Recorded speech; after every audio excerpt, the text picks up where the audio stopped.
Hola a todos, ¿cómo les va? ¿Cómo andás, Jorge? Bueno, Todo bien, gracias. Guillermo. Era un poquito la idea que, bueno, agradecerte el tema de la participación tuya. Nosotros, bueno, en el del Val estamos transitando un poco también el tema este de la confiabilidad, así que veíamos oportuno que por ahí podías darnos tu apreciación, ¿no? Desde la gerencia general del Val. De este tema, digamos, en particular, de la confiabilidad y la producción, digamos. Después, bueno, el expositor, hago una breve introducción del expositor también luego. Jorge, Bueno, todo tuyo. perfecto, Guillermo, ¿me escuchás bien? Sí, sí, se escucha bien, Jorge. Bueno, antes que nada, un placer acompañarlos acá en el inicio de esta actividad. Eh, Me voy a permitir hablar no solamente como gerente general del Val, sino también como integrante de la comisión directiva de APG de Comahue. Y bueno, felicitarlos a todos por tomarse este tiempo para participar de esta charla. Personalmente, bueno, me formé en áreas de producción y le otorgo a este tema de la confiabilidad una relevancia singular, ¿no? Y es algo tan sencillo de ver, seguramente Guillermo, que por lo que estuve viendo es un maestro en el tema, eh, va a hacer que vean ciertos conceptos con tanta claridad, pero que después llevarlos a la práctica es todo un desafío, ¿no? Y ahí, bueno, a lo largo de mi carrera me he encontrado con que parte de esos desafíos pasa eh, por no comprender que la confiabilidad es un proceso, no es una actividad. Y en línea con ese enfoque, el otro desafío es el trabajar en compartimientos estancos, ¿no? Y muchas veces no considerar al cliente, ¿no? El cliente interno, que es generalmente un área de operaciones, dependiendo de la actividad, pero generalmente es un área de operaciones.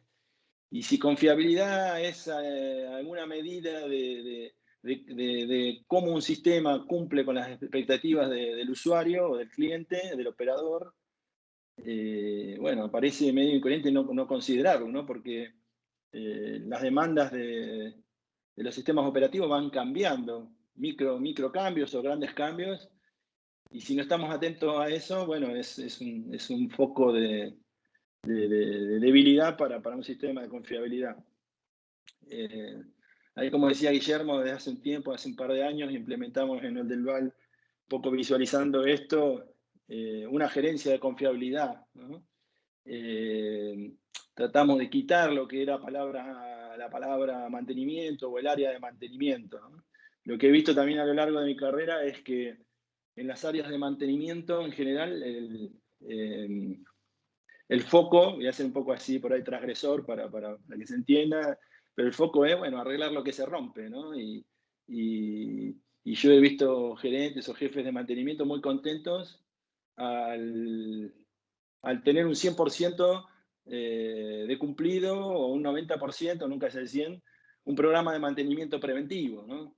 Un programa que fue definido alguna vez, sin embargo, no mirar el producto final de todas esas actividades, que es la confiabilidad, ¿no? Entonces, nada, hace un par de años creamos esta gerencia de confiabilidad, donde Guillermo, Paola son parte de ellas y bueno, estamos todo el tiempo tratando de aprender más y más, así que la participación en esta charla seguramente va a ser para nosotros también una contribución muy importante. Así que bueno, agradecerles a todos por participar, a Guillermo Sueiro también por la charla que nos va a brindar y nada más por acá. Bueno, buenísimo, Jorge, gracias. Les cuento un poco cómo es la dinámica de la charla. Hay un periodo que ronda entre 30 y 40 minutos, que es la exposición de Guillermo Sueiro. Luego de esa parte, digamos, de lo que exponga él el tema, vamos a tener una instancia de preguntas. Las preguntas las pueden ir igual haciendo en el chat a medida que vayan surgiendo. Yo después voy a ir leyendo las preguntas y en caso de que haya alguna necesidad de aclarar la pregunta, bueno, le habilitamos el micrófono para que se explaye un poco más y bueno, Guillermo pueda hacer la explicación, digamos, que se necesite. Así que lo que hacemos es mantener los micrófonos silenciados para evitar la interrupción a Guillermo. Bueno, la charla de hoy es respecto a esto de la confiabilidad y la producción. Ahí Guillermo se plantea una pregunta que va a intentar responder. Esto del tema de víctima, victimario o cómplice, o un poco como para pensar, ¿no? Es justamente sobre esto, es reflexionar sobre la participación, bueno, y la influencia que tiene la confiabilidad. Guillermo Sueiro es parte de Hellman y Asociados, y su experiencia principalmente se ha desarrollado él como especialista, ¿no?, en la implementación y también dirigiendo proyectos de RCM, que es mantenimiento centrado en la confiabilidad, tanto en Latinoamérica, América del Norte, África y Europa. También es especialista en otras herramientas de confiabilidad que están asociadas, como el análisis de tarea de mantenimiento basado en la condición, repuestos centrados en la confiabilidad, RCM, TPM. Así que bueno, es un poco como introducción. Los dejo en la voz de Guillermo Sueiro, que va a poder, a ver si podemos un poco darle claridad a este tema. Bueno, Guillermo, todo tuyo. Bien, ¿me escuchan todos bien? Sí, lo que sí les recomiendo es que bajen el tema de la cámara, dejemos solamente en todo caso la de Guillermo. Ahí, Guillermo, no estás presentando, así podemos mejorar un poco el ancho de banda. ¿No estoy presentando? No,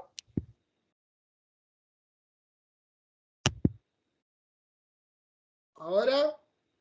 sí, ahora sí, Guillermo. Ahí podés poner en modo presentación y vas a poder. Sí, perfecto. Ahí está, excelente, Guillermo. Bárbaro. Bueno, un saludo para todos. Gracias por la invitación. Voy a tratar de ser lo más ejecutivo posible para poder cumplir con los tiempos que me ha planteado la organización de esta charla. Gracias desde ya entonces por la invitación y voy a tratar de compartir con ustedes. Y creo que Guillermo recién dio la tecla con cuál fue la idea del título. La idea del título no es otra cosa que generar un foro de reflexión sobre la confiabilidad. ¿Y por qué pongo la producción? Por la cantidad de agentes o sectores que convergen en esa producción y cuánta es la responsabilidad que tienen sobre la confiabilidad. Para empezar esta charla, que bueno, he dividido en 4 grandes paquetes, como la introducción, el por qué fallan las cosas, algo de ciclo de vida que tenemos que hablar y finalmente el modelo de confiabilidad. Me gustaría empezar esta charla con la definición de confiabilidad, para que todos nos pongamos de acuerdo con qué es la confiabilidad. Si nosotros buscamos en el diccionario de la Real Academia Española, encontramos definiciones como que es la probabilidad de buen funcionamiento de una cosa. Y si buscamos algo un poquito más específico, como lo que se expresa en la norma ISO 55000, que no sé si todos conocerán, pero es la norma sobre gestión de activos, dice que es la medida de la garantía del funcionamiento que podemos esperar de un componente al cabo de un tiempo de utilización partiendo de un estado satisfactorio. Evidentemente, esta segunda definición es mucho más específica, pone más foco en los activos, pero las dos tienen un común denominador. ¿Que cuál es? Que hablan de funcionalidad. Y este es un aspecto muy importante a tener en cuenta, porque muchas veces, además de que la confiabilidad puede ser medida, normalmente se mide en porcentaje, normalmente hablamos en la jerga de nuestro trabajo, solemos hablar de la confiabilidad como este equipo es muy confiable o este equipo es poco confiable. Y mucho cuidado, porque en realidad un equipo puede o no ser confiable de acuerdo a la funcionalidad que le estemos pidiendo. Es decir, si yo tengo un Fiat 600 aquí en la puerta de mi casa en Buenos Aires, puede ser para mí muy confiable en el contexto en el cual lo uso y como yo lo uso. Pero probablemente ese Fiat 600, si yo lo llevo a donde ustedes están, ahí al Comahue, puede ser que no sea confiable. ¿Por qué? Porque los caminos son distintos, el contexto es distinto, y quienes lo van a conducir también son distintos, y eso forma parte del contexto y puede cambiar su funcionalidad. Por lo tanto, la confiabilidad no está referida a un elemento, sino que está referida a la funcionalidad de ese elemento. Y esa funcionalidad es la que en definitiva los usuarios pretenden que haga ese activo. Este es un aspecto muy importante a tener en cuenta, sobre todo porque muchas veces con la confiabilidad se hace benchmarking. Y hay que tener mucho cuidado porque ese benchmarking puede estar velado o vedado por el hecho de que los contextos pueden ser muy distintos. Dicho eso, si evidentemente la confiabilidad está referida a la funcionalidad, si nosotros pretendemos hacer cualquier proceso para mejorar o asegurar esa confiabilidad, verdad de perogrullo, necesito necesariamente conocer dos cosas. Primero, saber exactamente lo que sus usuarios quieren que haga. Y segundo, tener la seguridad de que ese activo es capaz de hacer lo que sus usuarios quieren que haga. Esta segunda definición es la clave de cualquier proceso que pretenda asegurar la confiabilidad. Podríamos decir que no hay ninguna mantenimiento, ninguna estrategia sobre un activo que me pueda dar una confiabilidad mayor a la de diseño y a cómo fue fabricado ese elemento. Si lo quieren en una definición más castiza, no le pidan peras al olmo. ¿No es así? Y cuidado que la primera definición también, saber exactamente lo que sus usuarios quieren que haga, le voy a dedicar unos momentos dentro de 5 o 6 slides, pero eso muchas veces tampoco es sencillo. Es decir, que esta definición lo que me está diciendo de alguna manera, que siempre que nosotros tengamos un activo, tenemos dos parámetros dando vuelta. Una es la capacidad inicial del activo y la otra es el funcionamiento deseado de ese activo.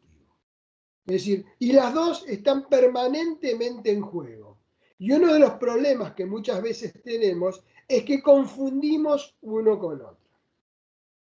Este tema de las charlas virtuales tienen un montón de desventajas, pero en este momento para mí va a ser una ventaja, porque yo les voy a tener que comentar algo ahora, que muchas veces cuando lo comento y lo hago en forma presencial, hay varios que se me tiran a la yugular.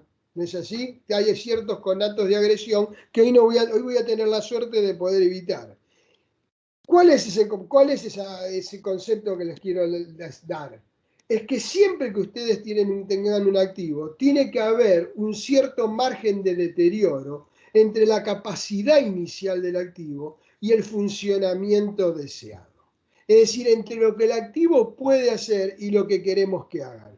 Hay muchos que me dicen, señor, esto es ineficiencia. Si esto es lo que es capaz de hacer, yo quiero que el funcionamiento deseado coincida con la capacidad del activo. Yo no sé si en el auditorio tengo algún especialista en TPM. Ese es uno de los conceptos que aboga el TPM, es el mantenimiento productivo total, que es tratar de buscar la mayor cercanía entre el funcionamiento deseado y la capacidad inicial. Ya van a ver ustedes que esa es la consecuencia por la cual aparece el mantenimiento autónomo. ¿Por qué? Porque me obliga a estar siempre encima del activo. Entonces, por el momento créanme hasta que les muestre los siguientes slides que siempre tiene que haber un adecuado margen de deterioro entre la capacidad inicial del activo y el funcionamiento deseado. Para entender esto, vamos a ver en estos ejemplos el mecanismo de las fallas. Imaginen ustedes que tienen un activo donde tienen un funcionamiento deseado y por otro lado tienen una capacidad inicial de ese activo. ¿Cuál es el mecanismo con que se desarrolla una falla? La falla, mal que me pese, desde un elemento desde su puesto en funcionamiento, el elemento se empieza a deteriorar. Yo acá en este ejemplo estoy dibujando una curva de deterioro como una recta, pero que esta curva podría tener diferentes formatos, ¿no es así? Pero en definitiva, para el modelo, es que el activo empieza en un inicio trabajando con su capacidad inicial y se va deteriorando. Al irse deteriorando, por ejemplo, está acá. ¿Acá me reclama algo alguien? No, no me reclama nadie nada, porque como lo que yo quiero que haga está por acá abajo, no me reclama nada. Pero ¿qué pasa cuando llega acá el activo? Cuando llega acá el activo, ¿entra quién? ¿Quién es el que logra este cricket de aquí a aquí? Ese cricket normalmente lo logra mantenimiento, que genera el mantenimiento del activo, y el activo va cumpliendo sus ciclos. Importante, ¿cómo se llama el tiempo que va desde que el activo comienza a trabajar o que está en su capacidad inicial y alcanza el estado de falla? Esto tiene un nombre y eso se llama tiempo medio entre fallas. Muy bien. Pero ¿qué pasa si yo ahora, por ejemplo, imaginemos que esto pase dentro de no mucho tiempo, empieza a incrementarse mi funcionamiento deseado? Mi necesidad de funcionamiento se va incrementando, los volúmenes de producción se incrementan. Evidentemente, la capacidad inicial del activo es siempre la misma. ¿Qué pasó con esto? ¿Qué pasa al incrementarse el funcionamiento deseado? Que ahora esta curva de deterioro, que sigue siendo la misma, cuando llega a este punto, ahora tengo que empezar nuevamente el ciclo, acá donde tiene que trabajar mantenimiento. Y entonces, ¿qué es lo que ocurrió acá? Tiempo medio entre falla baja.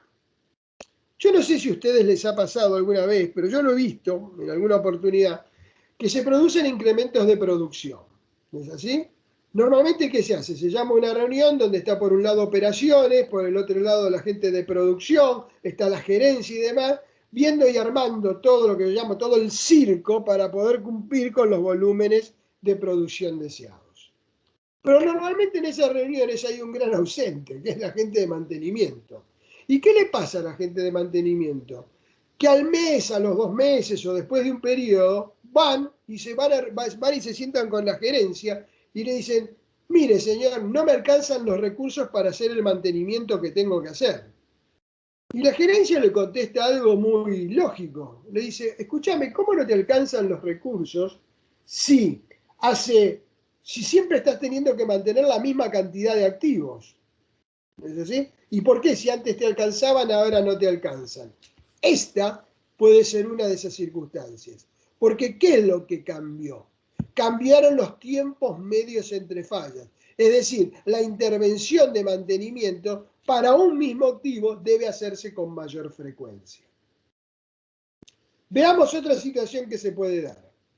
¿Qué pasa si yo por alguna circunstancia puedo mejorar la capacidad del activo? Es decir, se hace un revamping, se hace una repotenciación del activo y demás. ¿Qué es lo que pasa con eso? Se hace un rediseño de ese activo. Aquí la curva de deterioro sigue siendo la misma y sigue siendo paralela. ¿Y qué es lo que pasó? Que esa mejora que yo he hecho sobre el activo, lo que me está mejorando es su tiempo medio entre fallas. Este es un factor que muchas veces no se tienen en cuenta cuando se hacen evaluaciones de mejora. Le pido que miren este gráfico, pero que lo miren a la inversa ahora. ¿Qué pasa si esta fue la capacidad inicial del activo? Y yo lo tuve un poquito abandonado en el campo, no le di tanta trascendencia, porque como el activo estaba sobredimensionado, era un buen activo, y el activo empezó a deteriorarse, por ejemplo, y esta curva imagínenla que fuese al revés. ¿Qué es lo que pasó? Nadie desde el punto de vista de confiabilidad reclama nada, porque la capacidad del activo está por encima del funcionamiento deseado. Pero ¿qué? Esa misma confiabilidad la obtengo un valor, un precio mucho más caro. ¿Por qué? Porque tengo que tener más intervenciones para lograr el funcionamiento deseado. El último ejemplo que les quiero dar es en el cual la capacidad del activo está siempre en el mismo lugar y el funcionamiento deseado también, pero ¿qué pasa? Tengo lo que se llama un deterioro forzado. Esto se da por algunas herejías que a veces ocurren en la práctica de una operación desarrollada con alguna parte. Y bueno, esperemos hasta la semana que viene para hacerle la lubricación, o dale un poquito más, o vamos a ver este producto, ¿por qué no lo pones a mayor presión y demás? Y entonces, ¿qué es lo que obtengo? Lo que se llama un deterioro forzado. El deterioro forzado sí cambia la curva de deterioro, pero su resultado, en definitiva, es el mismo. Otra vez, me cambiaron los tiempos medios entre fallas y entonces se reduce ese nivel de confiabilidad. Cuidado que esto es muy importante. Yo estoy hablando de alguna manera, de disponibilidad y confiabilidad, porque si yo estoy cambiando los tiempos medios entre fallas, cambio la disponibilidad. Pero mucha atención, que también es un error, un paradigma equivocado, pensar que la confiabilidad depende de la disponibilidad. Es exactamente al revés. La disponibilidad depende de la confiabilidad y no la confiabilidad de la disponibilidad. ¿Cuál es la conclusión de estos ejemplos que yo les estoy mostrando? Que para que un activo sea confiable, por un lado aprendimos que yo no puedo aumentar la capacidad del activo o el funcionamiento del activo por sobre este nivel. Por otro lado, me tengo que asegurar que esté por encima del funcionamiento deseado. Por lo tanto, un activo que tenga una buena confiabilidad es un activo que funciona dentro de este rango al cual nosotros llamamos margen de deterioro. Y acá recalco dentro de este rango.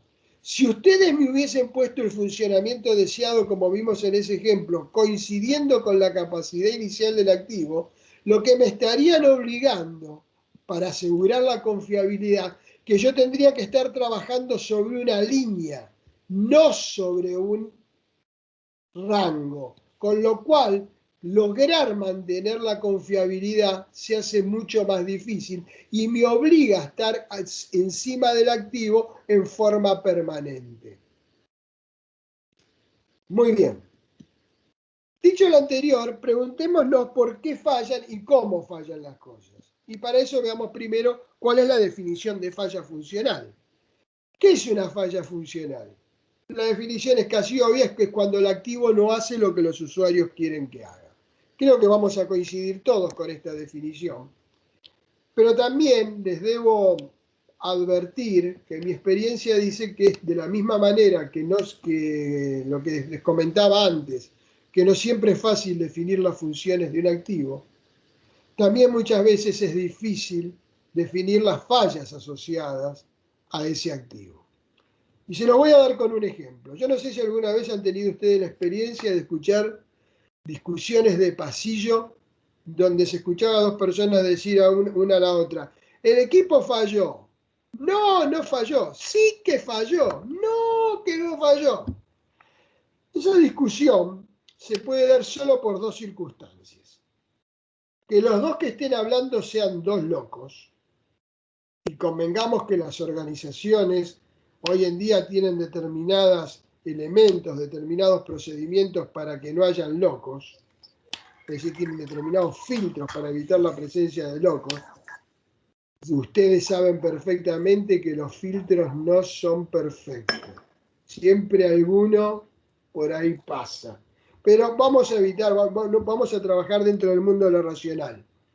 Lo otro que puede estar ocurriendo en esa discusión, que los dos estén hablando de cosas distintas. Y esas cosas distintas por las cuales hablan es porque no tienen clara cuál es el funcionamiento deseado del activo. ¿Se acuerdan cuando les mostré por primera vez el slide donde hablaba del poder y el querer? No tienen en claro qué es lo que quieren que haga.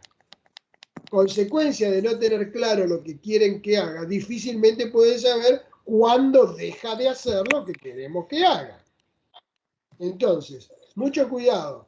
Si yo le pregunto a ustedes cuál es la función de una bomba con la cual ustedes trabajan todos los días, seguramente me van a decir que es bombear.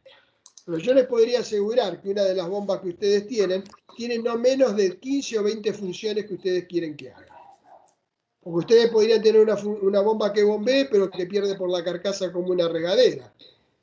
Entonces ustedes no solo quieren que bombee, sino que también contenga el líquido que está bombeando, o el producto que está bombeando. Y así podría seguir extendiéndome dándole varios ejemplos. Pero la pregunta era, ¿por qué fallan las cosas? No sé si tengo un micrófono abierto que me está haciendo una interferencia. Ya está, Guillermo, ya lo silenciamos. Ok, muchas gracias. Les decía a ustedes que el planteo era por qué las cosas fallan. Es decir, ¿qué era una falla funcional? Cuando el activo deja de hacer lo que queremos que haga. Graficado en nuestro famoso ejemplo, ¿cuándo ocurre un estado de falla entonces? Cuando lo que queremos que haga está por encima de lo que puede hacer. Genéricamente hablando, no importa cómo llegamos a esa situación, estamos hablando de un estado de falla. El querer por encima del poder. ¿No es así? Eso puede ser algo así. Es decir, lo que queremos que haga está por encima de lo que puede hacer. Y acá es donde yo digo, normalmente yo uso un ejemplo, donde digo que la confiabilidad no hay que verla como una foto, sino que hay que verla como una película. Acá ustedes han visto que la confiabilidad está perdida. Hemos perdido la confiabilidad porque estamos en un estado de falla donde lo que queremos que haga está por encima de lo que puede hacer. Pero si yo veo esto como una instantánea, muchas veces puedo tomar acciones en la intención de resolver esta situación que no son las adecuadas. ¿Por qué? Porque no conozco la película.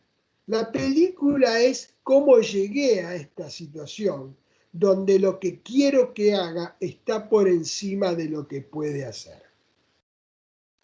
Yo les voy a mostrar 3 situaciones donde si yo saco la instantánea, yo tengo al querer por encima del poder.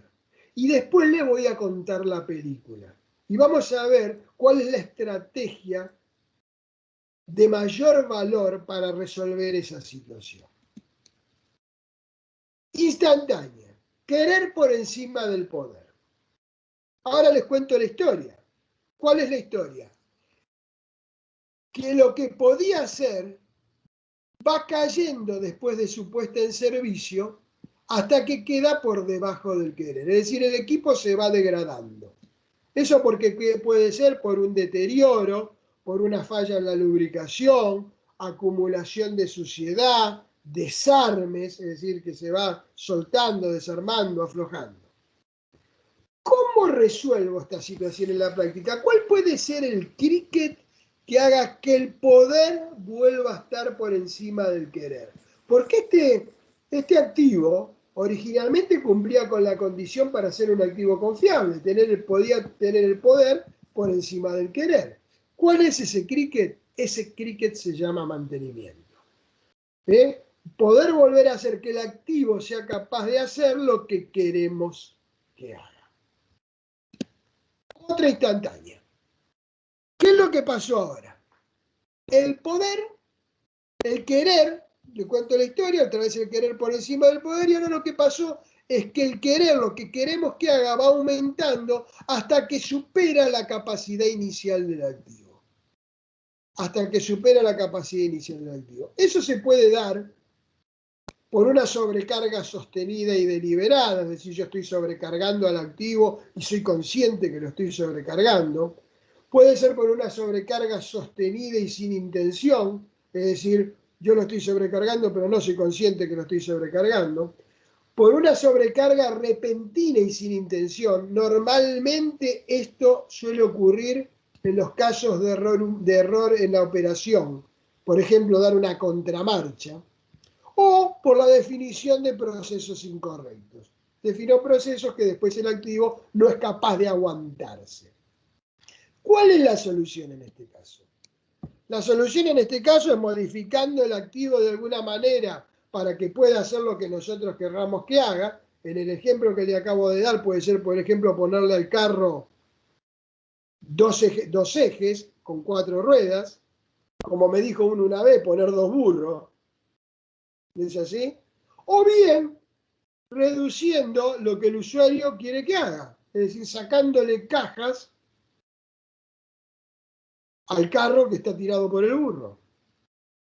No tengo otra opción, una de las dos. Normalmente reducir la capacidad, reducir la expectativa, no me la suelo aguantar porque tengo volúmenes de producción, entonces no tengo otra cosa que modificar el activo de alguna manera. Acá puede hacer algo el mantenimiento que habíamos visto como válido para la primera opción. La respuesta es no, porque a lo sumo con mantenimiento podré tener esto asegurado, pero nunca voy a poder manejar el querer, el poder. Perdón, el querer, no lo voy a poder manejar nunca. Tercera opción. No sé si se dieron cuenta que lo que les estoy mostrando son fotos, ¿eh? Quiere decir que son casos reales. Otra vez, la instantánea dice que el querer está por encima del poder. Pero ¿qué es lo que pasó aquí? Que el activo ya no es capaz de hacerlo desde sus orígenes. El activo, siempre el querer está por encima del poder. Ustedes dirán, ¿cómo se puede dar esta situación? Si ustedes piensan, seguramente en su vida tendrán la experiencia de haber vivido alguna situación como esta. Yo, porque soy un poco más viejo que todos ustedes, podría indicarles decenas de casos en los cuales el activo ya no es capaz de hacer lo que queremos que haga desde su puesta en servicio. Estos son los temas que después sufren mucho mantenimiento o las ingenierías de mantenimiento que se encuentran con que después de un breve periodo de estar en funcionamiento van a la dirección y le dicen, bueno, tenemos que hacer una inversión de tanto. ¿Por qué? Y porque el activo no hace lo que la gente de operaciones me está pidiendo. Dice, yo por más que le ponga, hay que modificarlo este activo. O muchas veces ocurre también porque las instalaciones no se hacen con todo el cuidado que hay que dar y ahí es donde pierden capacidad. ¿Cuál es la solución acá? Y la solución es poner una mejor relación, diseño y operación, el querer, una mejor relación querer-poder en la etapa de diseño. Ya vamos a ver, cuando hablemos brevemente de ciclo de vida, dónde tendremos que poner esa garra, o si no, realizando instalaciones más cuidadosas. Visto estos tres casos, ¿quién es entonces, en esta operación, el responsable por la confiabilidad? ¿Quién es entonces el responsable por asegurar que el querer quede por debajo del poder o el poder quede por encima del querer? Señores, señoras, los responsables son todos: mantenedores, operadores, compradores, diseñadores, constructores, todos aquellos que convergen en la producción, todas las personas involucradas en el proceso. Todos son responsables por la confiabilidad. No hay un abanderado. ¿Por qué digo lo del abanderado? Porque imagínense que yo ahora les digo rápidamente, vamos a hacer en el Comahue la fiesta de la confiabilidad. Vamos a hacer el desfile de la confiabilidad. Digo que ahora está de moda hacer los desfiles. Y cada organización tiene que nombrar un abanderado. ¿En quién es el primero que piensan para poner como abanderado? Alguien de mantenimiento, ¿no? Sí, porque cuando hablamos de confiabilidad hablamos de mantenimiento. Y en realidad nos damos cuenta que el abanderado podría ser cualquiera. Porque todos convergen hacia lograr la confiabilidad. Todos forman parte de una cadena y de un eslabón, donde siempre la cadena se va a romper por el eslabón más débil. Acabamos de ver hasta aquí, por un lado, por qué las cosas fallan y cuál es ese mecanismo con el cual las cosas fallan. Lo otro que nos tendremos que poner a analizar es con qué probabilidad se pueden dar esas fallas. Es decir, tendremos que analizar sus patrones de falla. Es decir, la forma, cuál es la probabilidad de cada una de esas fallas que acabamos de ver puedan ocurrir. Normalmente el patrón de falla tradicional de falla de los equipos, si yo grafico la probabilidad condicional de falla en función del tiempo, y reitero, probabilidad en función del tiempo, mucha atención porque a veces acá cometemos algún error conceptual. ¿Qué dice el concepto tradicional de falla? Que hay un tiempo en el cual la probabilidad de falla es normalmente baja, aleatoria. ¿Qué significa aleatoria? Que no depende de la edad, es decir, tiene la misma probabilidad de fallar acá, por ejemplo, que le caiga un rayo al equipo que estamos analizando, ahí la probabilidad no depende del tiempo, y que existe un punto a partir del cual esa probabilidad se incrementa y la mayoría de los elementos fallan después de esa edad. ¿Y cómo se llama el periodo que va desde el punto inicial hasta que se incrementa esa probabilidad de falla? Esto tiene un nombre que ustedes usan decenas de veces, incluso por día, y ese es el concepto de vida o vida útil. Concepto que no voy a profundizar ahora, pero que les pido que lo manejen con mucho cuidado. La definición de vida es el punto a partir del cual se incrementa la probabilidad de fallar. No es donde la mayoría falla. ¿Y por qué hago este recalque? Porque yo muchas veces le pregunto en las organizaciones si me pueden decir cuál es la vida de un elemento. Entonces, ¿qué hacen? Van al historial, se fijan cómo falló ese elemento, ¿y qué me hacen? Me hacen un promedio. Eso no es vida. Eso lo que me están dando es donde la mayoría falla, suponiendo que respondiera una curva gaussiana, que en la práctica es una binormal, pero no importa. Eso es donde la mayoría falla, no donde se incrementa la probabilidad de fallar. En este ejemplo, donde la mayoría falla, debería estar más o menos por acá. Es por eso que a ustedes les pasa que cuando le preguntan a un proveedor cuál es la vida de un elemento, les dice, por ejemplo, un año. Y entonces ustedes, como le dijeron un año, a los 11 meses van y le hacen mantenimiento. Y resulta que el elemento se rompe a los 10 meses. Entonces, ¿qué es la primera conclusión que sacamos?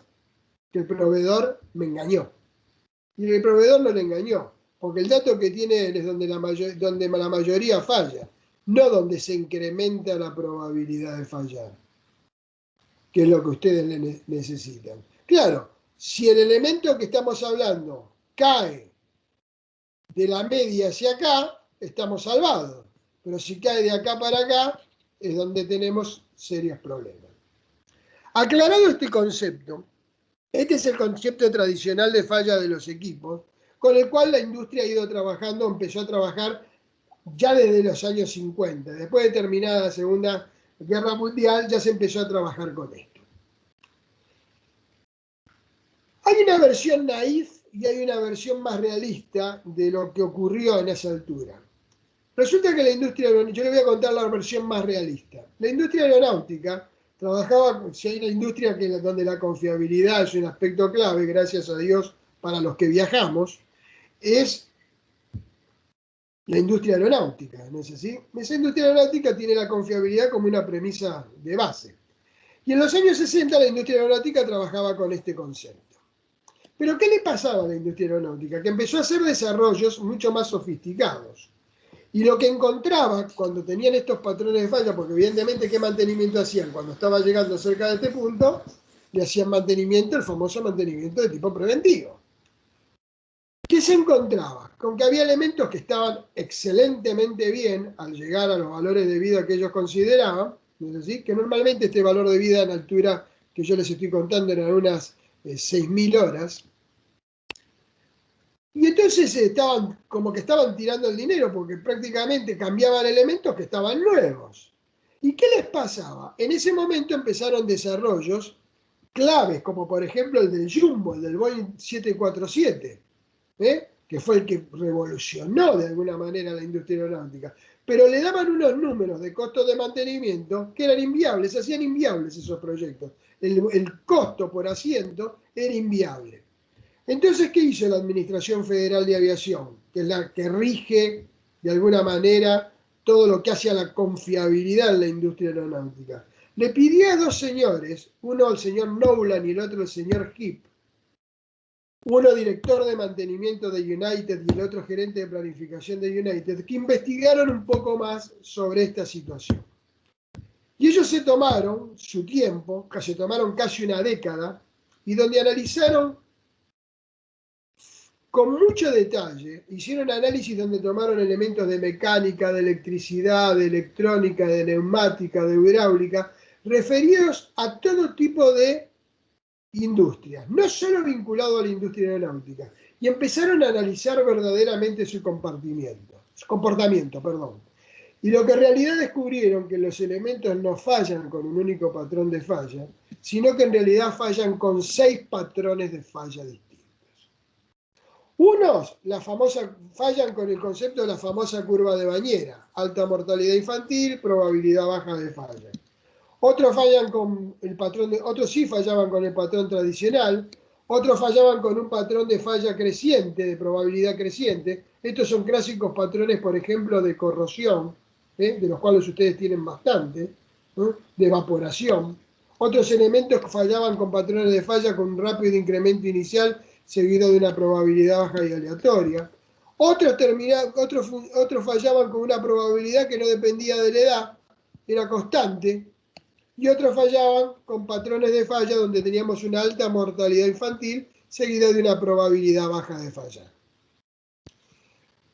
¿Qué pasó cuando se descubrió esto? Imagínense si yo creo que falla así y en realidad falla así. Resulta que como yo creo que falla así, yo voy a tratar de hacer mantenimiento cuando esté acá para llevarlo aquí. Pero en realidad no está acá, en realidad está acá. Y cuando yo hago mantenimiento, ¿dónde lo llevo? Acá. Incremento su probabilidad de fallar. En vez de mejorar la situación, la empeoro. Otro ejemplo, ¿qué pasa si no creo que falla así y en realidad falla así? Este es menos traumático que el anterior, pero tiene implicancias también muy serias, porque yo como creo que está acá, pero en realidad está acá, y lo trato de llevar acá y lo llevo llevando al mismo lugar. A eso le agrego mantenimiento donde no tengo que hacer. ¿Es así? Es decir, acá es un incremento de costo y hacer mantenimiento donde no tengo que hacer. Y les recuerdo que el mantenimiento es un elemento disruptivo para sistemas estabilizados. Por lo tanto, tenemos que hacer mantenimiento, pero tenemos que hacer mantenimiento donde tenemos que hacer mantenimiento y cuando tenemos que hacer mantenimiento. ¿No? El mejor ejemplo que les puede ocurrir a ustedes es cuando le meten mano a un sistema para reparar algo y después el sistema empieza a caer en cascada cuando lo ponen en marcha. Eso es porque es un elemento disruptivo. Si no, pregúntenselo a los médicos. Los médicos que no son otra cosa que mantenedores, los cirujanos, cuando son mantenedores, tratan de tocar los sistemas lo menos posible, tratan de ser lo menos disruptivos posible. Simplemente ¿por qué? Porque saben que son disruptivos para sistemas estabilizados. Bien. Evidentemente esta conclusión fue clave, más si les digo a ustedes que las estadísticas dicen que en la industria aeronáutica, por ejemplo, los elementos que están en los primeros 3 patrones de falla son los que están ligados a fatiga, corrosión, evaporación. Es decir, los elementos que sufren desgaste, que están en contacto con el producto. En la industria aeronáutica, estos no llegan a más del 8%. Y los 3 últimos elementos son elementos que están en de electrónica, de hidráulica, de neumática. Y esos son el 92%. En una industria como donde ustedes están trabajando, quizás en una industria moderna la relación puede ser más o menos 30-70, 60-40, pero siempre con una tendencia, porque la migración tecnológica va de estos patrones hacia estos patrones. Y fíjense ustedes cuál es la implicancia de esto. El clásico, nosotros si queremos ser confiables, tenemos que ser proactivos a las fallas, podernos adelantar a las fallas. Y la única forma que nosotros podemos ser proactivos a las fallas es tratando de adelantarnos. ¿Y cuál es el clásico mantenimiento que conocemos? Es el clásico mantenimiento preventivo. ¿No es así? Pero ¿cómo hago? Y para hacer mantenimiento preventivo lo que necesito tener son valores de vida. Acá teniendo cuidado cuando vuelvo para atrás y acá definiendo algún punto. ¿Cómo hago mantenimiento preventivo acá? Es imposible, es algo que tiene una perinola y decida, digo, bueno, voy a hacer por acá, por acá. Es imposible hacer mantenimiento preventivo acá. Es por eso que aparece el mantenimiento predictivo. El mantenimiento predictivo que muchas veces a ustedes le ofrecen como una alternativa, solo es alternativa al preventivo acá, porque acá también puedo hacer predictivo. Acá es lo único que puedo hacer si pretendo ser proactivo.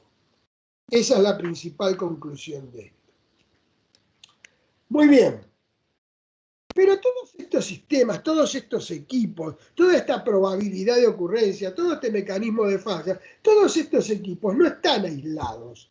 Están formando parte de un sistema productivo.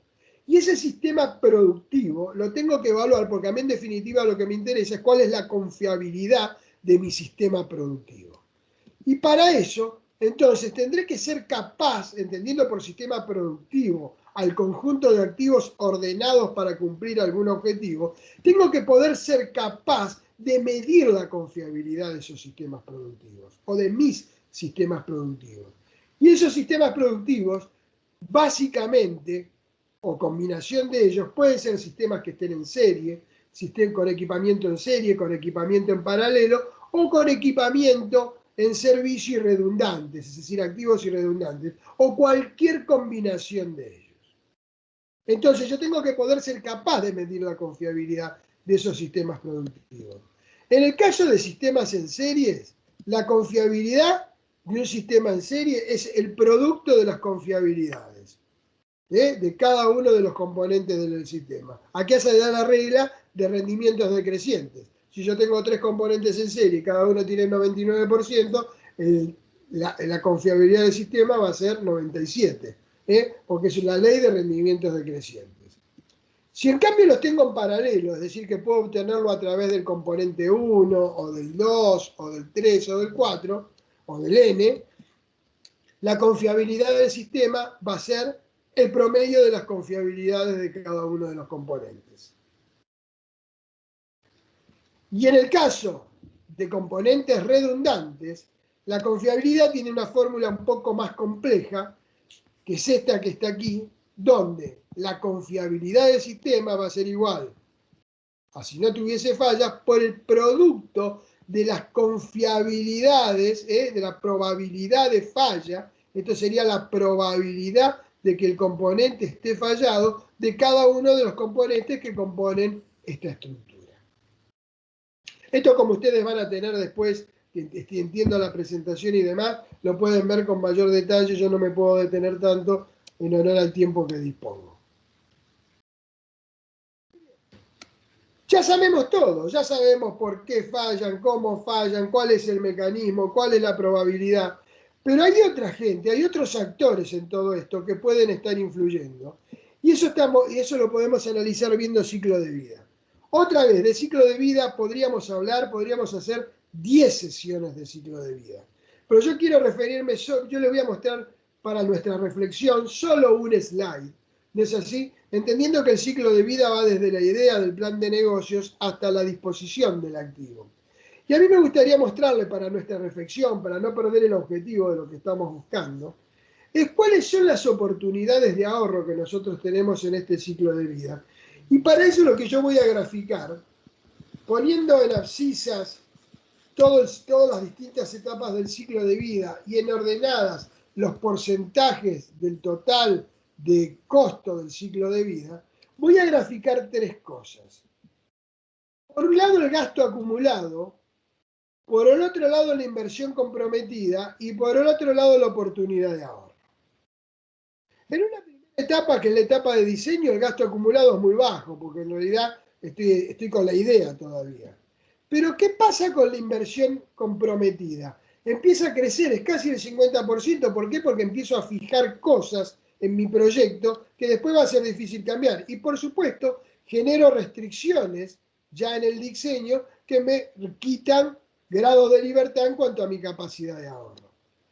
Después llegamos a la compra y fabricación. Todavía el gasto acumulado en esa gestión es bajo, pero ya la inversión comprometida acumulada alcanza casi el 70%, porque ya estoy comprando o fabricando el elemento.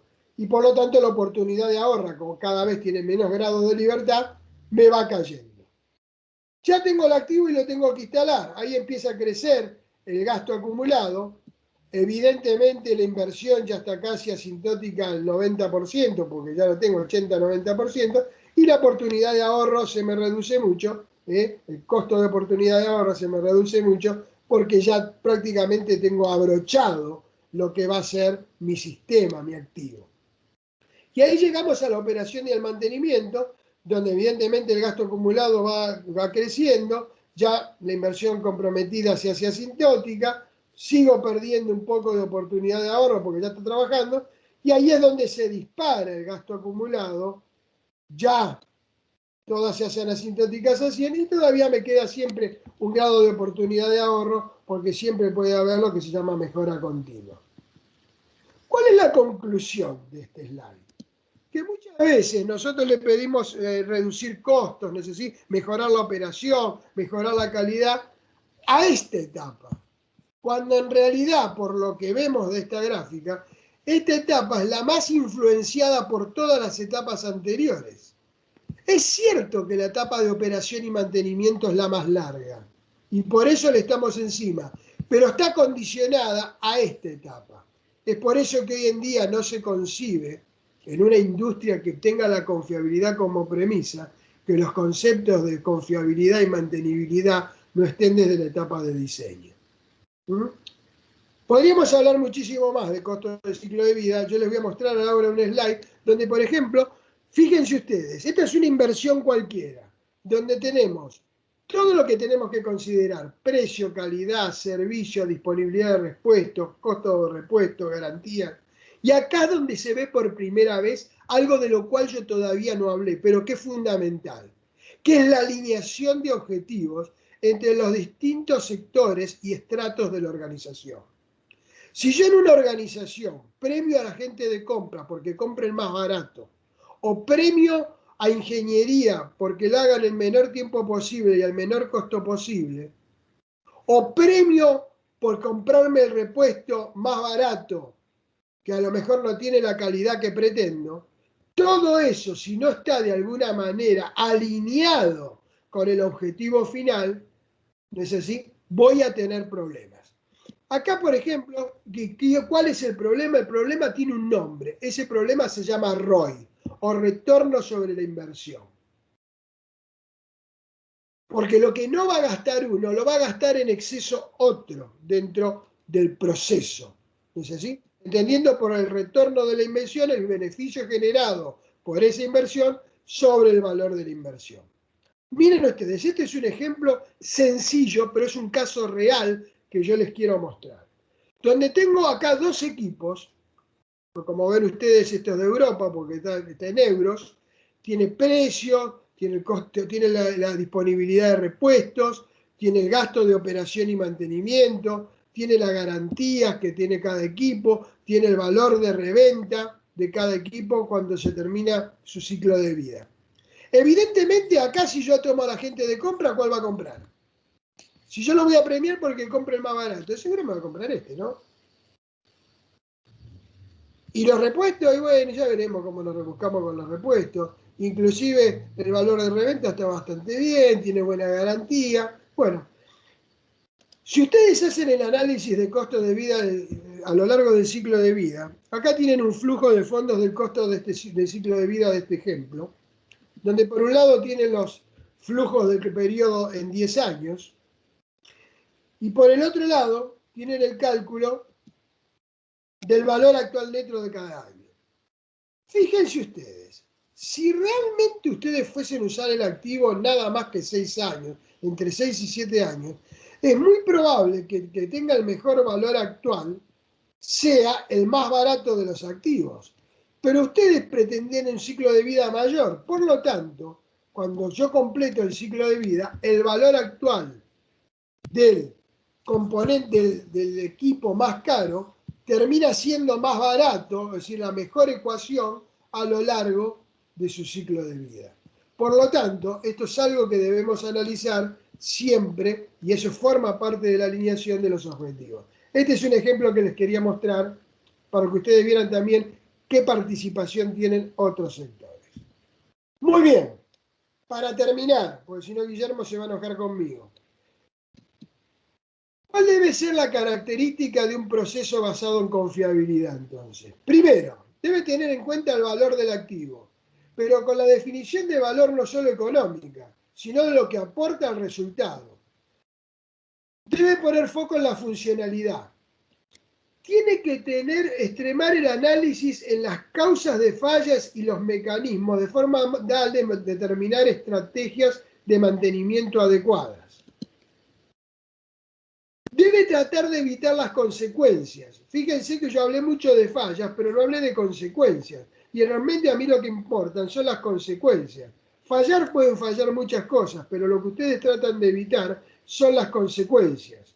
Y al evitar las consecuencias también tienen que tener en cuenta la probabilidad de ocurrencia, de lo cual sí hablamos, porque eso está vinculado con el riesgo asociado. ¿Para qué? Para finalmente cumplir con normas internacionales que de alguna manera me dan un marco de referencia a esto. Una norma internacional para esto podría ser la ISO 55000. ¿No es así? ¿Por qué? Porque todo esto que está acá, por mejor que lo hagan, si no está bajo el paraguas de una normativa, de un procedimiento, de algo que me dé un sistema de gestión, discúlpenme que se los diga y voy a ser muy claro, se le va a caer como un piano de cola de un piso 22. ¿Por qué? Porque si yo puedo hacer el mayor esfuerzo, pero no lo vinculo y no tengo sostenibilidad de mi sistema, voy a hacer un enorme esfuerzo que se va a caer por el camino. Simplemente reflexionen esto que les voy a decir y a lo mejor después me van a dar la razón. ¿Cuánto tiempo dedican de su día a innovar y cuánto tiempo dedican de su vida a sostener lo que ya en algún momento pusieron en marcha? Dependiendo de las organizaciones, en muchos casos la relación es 30-70, es decir, el esfuerzo que tengo que hacer para darle sostenibilidad. ¿Y eso por qué es? Porque me falta algún sistema de gestión que me esté avalando todas esas buenas cosas que estoy haciendo. Mi experiencia como consultor de más de 35 años me dice que muchas de las cosas, muchas organizaciones nos vuelven a llamar, no porque no hicieron un buen trabajo en su origen, sino porque después se le caen y se le degradan con el tiempo. Y eso porque no tienen un buen sistema que de alguna manera apañe, envuelva toda esa gestión adecuada. Por eso mi esfuerzo de los últimos 10 años en todos estos temas está puesto en la palabra sostenibilidad. Vamos a graficar. Nuestro modelo de gestión de activos es lo mismo que la casa donde ustedes viven. La casa donde ustedes viven tiene fundaciones, tiene paredes y tiene techos. ¿Qué es lo que está en la base? Las estrategias, el qué es lo que yo debo hacer, cómo lo debo gestionar. Si yo no sé qué es lo que debo hacer, para que después, ¿qué? En las paredes poner los recursos necesarios. Si yo no sé qué es lo que debo hacer, nunca voy a poder saber los recursos. Es lo mismo que mi casa. Yo no puedo construir las paredes si no construir la base de la casa.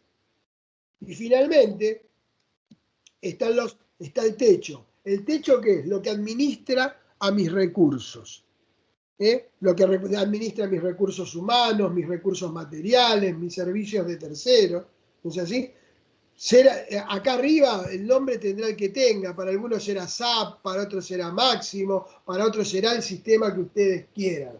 Pero este sistema nació para administrar. Administrar las estrategias que están acá abajo con estos recursos que están aquí. Cuando ustedes en este modelo de gestión trabajan sobre la base, trabajan sobre la eficacia de su sistema. Cuando ustedes trabajan sobre la pared y sobre el techo, trabajan sobre la eficiencia de su sistema. Para terminar esta charla, solo un comentario. Yo tengo un cartel en mi oficina, que no es este es el fondo de mi escritorio, porque no puedo ir a la oficina. Tengo un cartel que dice, de nada sirve hacer las tareas correctamente. Mucha gente se sorprende cuando lo ve. Pues dice, este señor está medio loco. Y abajo chiquitito dice, si no son las tareas correctas. De nada sirve administrar, poner mucho esfuerzo en mis recursos humanos, materiales, servicios de terceros, si en realidad lo que estoy administrando es una estrategia equivocada. Sería como si en el símil de esta casa yo construyera paredes muy sólidas y techos excepcionales sobre un piso de arena. Dicho lo anterior, y para terminar entonces, ¿quién es el responsable por la producción? ¿Producción es víctima, victimario o cómplice de la confiabilidad? Creo que después de lo que acabamos de ver, la respuesta es casi obvia. Los tres. En algunos casos es víctima, en algunos casos es victimario y en otros casos es cómplice. Muchas gracias. Hasta aquí llegué y estoy disponible. Podríamos haber hablado horas de esto, aparte es un tema que me apasiona, podríamos hablar durante horas, pero creo que por lo menos este ha sido un buen foro para reflexionar sobre todos estos temas y de alguna manera ordenar algunos conceptos. Muchas gracias y quedo a disposición para cualquier pregunta que me quieran hacer. Bueno, Guillermo, muchas gracias. Excelente la explicación. Creo que puedo silenciar tu retorno. Te habilito cuando vayas a responder alguna de las preguntas. Paso derecho a las preguntas. Acá Carlos Jalil pregunta, a ver si por favor nos puedes indicar. Quizás esto puede ser que haya quedado respondido, pero en todo caso, cualquier cosa amplías un poco más, Guillermo. Carlos dice, por favor, me indica cuál es la norma que nos ayuda y rige a gestionar el ciclo de vida de los activos y en qué en concreto. O sea, yendo a los equipos, ¿no? A los fierros. Ejemplo, equipos rotantes de potencia importantes. ¿Cuántos ciclos de vida puede soportar el activo?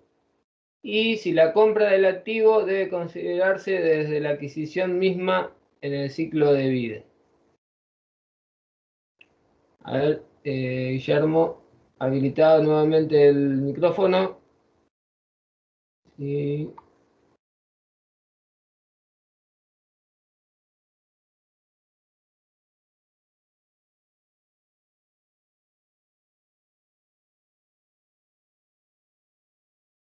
Guillermo, por favor, habilitar el micrófono, que te quedó pausado.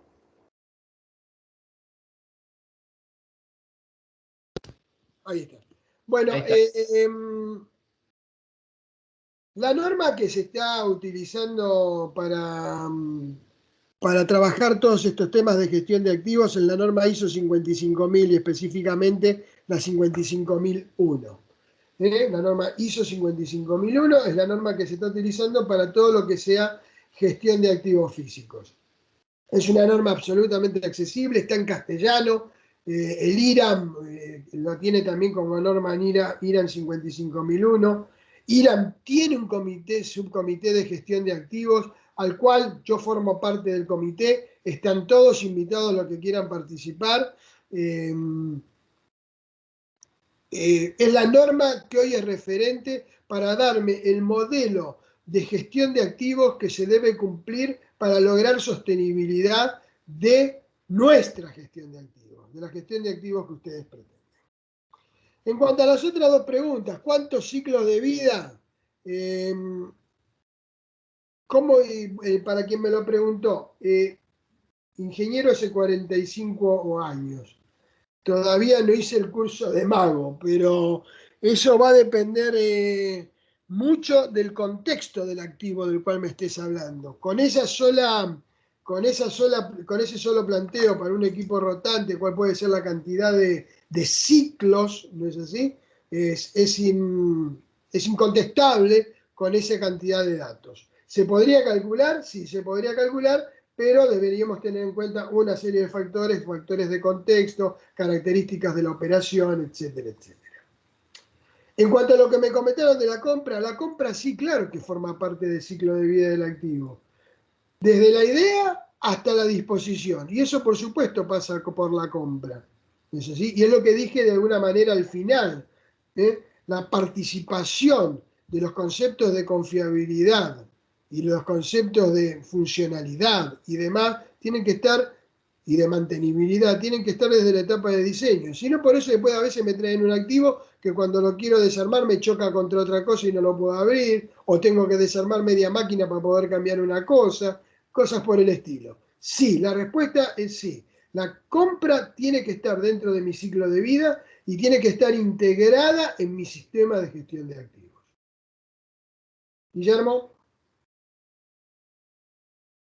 Vamos a ver si hay alguna pregunta más. En el chat no veo, pero si alguien quiere hacer alguna pregunta verbal, puede hacerlo, habilite el micrófono. No sé, Carlos, si llegó a responder la consulta tuya.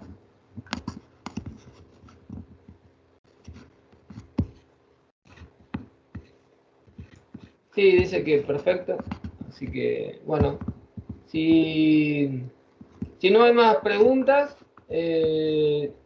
yo, Guillermo, tenía una pregunta al principio, pero después, bueno, con el transcurso de la charla me lo resolviste, que era un poco esto del tema de los porcentajes de los patrones de falla, digamos, como que hubo una época en la que justamente se enfocaba más en el mantenimiento preventivo, ¿no? En cambios periódicos o a periodos fijos, y eso con el tiempo se fue demostrando que incluso podía traer problemas.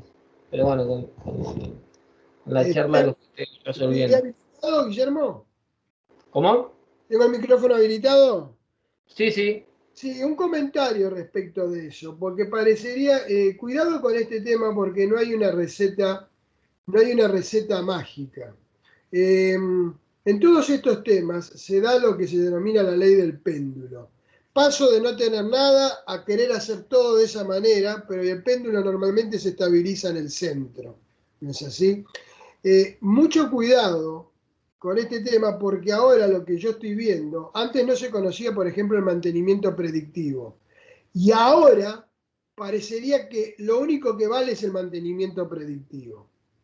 Cuidado, las estrategias tienen que agregar valor, ¿no es así? Y hay muchas veces que lo más costo eficaz es el mantenimiento predictivo, pero otras veces no lo es tanto, porque se tienen que cumplir inclusive condiciones para su ejecución, que haya una clara condición de falla potencial, que el intervalo OPF sea suficientemente largo para ser de utilidad, que sea consistente, que pueda ser realizada la tarea a intervalos menores a APF. Es cierto que hay un montón de factores que están contribuyendo al mantenimiento predictivo, como es la parte de comunicación, la parte de sensores y demás. Pero mucho cuidado con eso. ¿Por qué? Porque el mantenimiento, muchos dicen, pero yo le hago mantenimiento predictivo y demás, y le puse tal sensor que me da tal señal y tengo el monitoreo continuo y demás. Cuidado que todo lo que ustedes le pongan al equipo también lo tienen que mantener, ¿eh? Si yo pongo un sensor en un equipo, también lo tengo que mantener. Entonces, mucha atención, siempre buscar la costo-eficacia. Es cierto que no vamos a, los porcentajes que ustedes van a tener de proporcionalidad de patrones de falla no va a ser el mismo de la industria aeronáutica.